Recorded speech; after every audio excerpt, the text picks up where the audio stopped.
දැන් signal herbal 99ක් විශ්වවිද්‍යාල සමග සටන් කරයි. A media briefing organised by independent parliamentarians of the ruling party, Sri Lanka Podujana Peramuna, was held in Colombo this morning. The briefing was attended by SLPP chairman Professor Peiris, outlining reasons for voting against the proclamation of state emergency on the 17th of July. The declaration received parliamentary approval after yesterday's vote. It is my deep conviction that the declaration and the enforcement of a state of emergency in the conditions that prevail in our country today is fundamentally incompatible with the core values, the convictions and the beliefs that the Sri Lanka Podujana Peramuna holds to be sacred. There is absolutely no way of reconciling these. There is a basic inconsistency.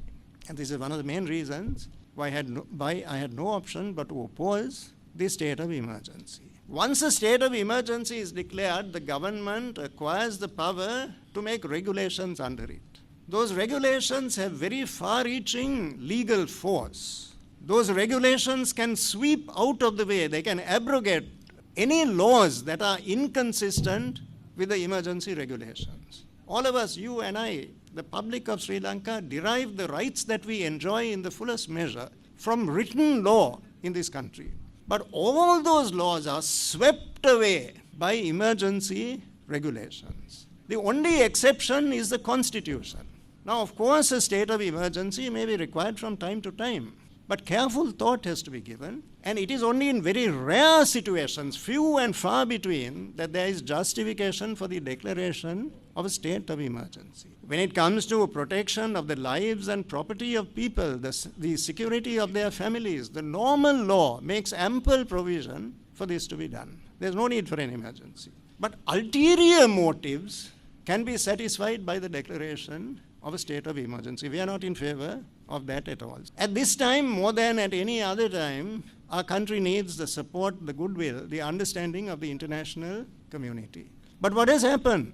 The strongest possible statements condemning what occurred has been made by powerful foreign governments as well as international institutions. This is certainly not in the interest of our country. 1 month from now, the 51st session of the Human Rights Council takes place in Geneva. That is a very crucial session for our country. As Foreign Minister, I have attended those sessions on numerous occasions. On each of those occasions, a major topic has been the enforcement, the continuation of a state of emergency in our country and its inevitable impact on liberty in Sri Lanka. So I'm well aware that consequences of a very detrimental nature will inevitably arise from this decision that was made. Even more relevant from a practical standpoint is the whole issue of GSP+. Actions which have been taken by the government of Sri Lanka in recent days have the potential to place in jeopardy the enjoyment of these rights, which are absolutely crucial for our economy at this time. අපි විශේෂයෙන්ම පහුගිය ජනාධිපතිවරණ කටයුත්තේදී අපේක්ෂකයෙක් ලෙස මට සහයෝගය පළ කරපු අපි මන්ත්‍රීවරුන් අතරේ විශේෂයෙන්ම ආණ්ඩුව නියෝජනය කරන මන්ත්‍රීවරුන් අතරේ විපක්ෂයේ නියෝජනය කරන මන්ත්‍රීවරුන් අතරේ අපි එකඟතාවයන් දෙකක් ගොඩ නැගුණා. එකක් තමයි ඉඳුරාම මේ හදිසි නීතියට එරෙහිව ඡන්දය පාවිච්චි කිරීම. ඒ වගේම හදිසි නීතිය ඒ විවාදයෙන් බැහැර වෙලා ඡන්දයෙන් ඉවත් වෙලා ගිහිල්ලා ආණ්ඩුවට විරෝධය පළ කිරීම. අපි හඬ නැගුවේ ස්වර්ණපාක්ෂික ආණ්ඩුවක් උඩ ගන්න ඕනි කියලා. මේ මොහොතේත් අපි පෙනී ඉන්නේ මතවාදය වෙනුවෙන්. Meanwhile, in another media briefing, General Secretary of the Sri Lanka Podujana Peramuna Sagara Karivasam responded to statements made by the SLPP parliamentarians earlier today. පහුගිය කාලේ ශ්‍රී ලංකා පොදුජන පෙරමුණේ උත්සාහ දරපු ඒ වගේම මහින්ද රාජපක්ෂ මැතිතුමාට අගමැති තනතුරෙන් ඉවත් වෙන්න කියලා ලිපි ලියපු ගෝඨාභය රාජපක්ෂ ජනාධිපතිවරයාට ජනාධිපති තනතුර අතාරින්න කියලා ලිපි ලියපු කණ්ඩායම් වෙනත් දේශපාලන කුමන්ත්‍රණයකට ආරාධිනවා.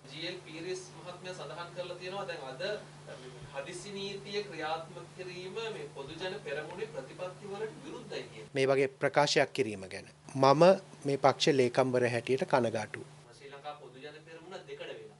පක්ෂයක් දෙකඩ වීම කියන එකයි කුඩා කල්ලි කණ්ඩායම් වෙන්වීම කියන එකයි කාරණා දෙකක්. ඉතින් අපි ඒ බව මනාව ඔප්පු කරා පහුගිය දවස්වල පාර්ලිමේන්තුව ඇතුළත කුමන්ත්‍රණකාරීන් ඉවත් කොට ඉතිරි අය නැවත මේ පක්ෂය සමග සම්බන්ධ කර ගැනීමට කටයුතු කරනවා.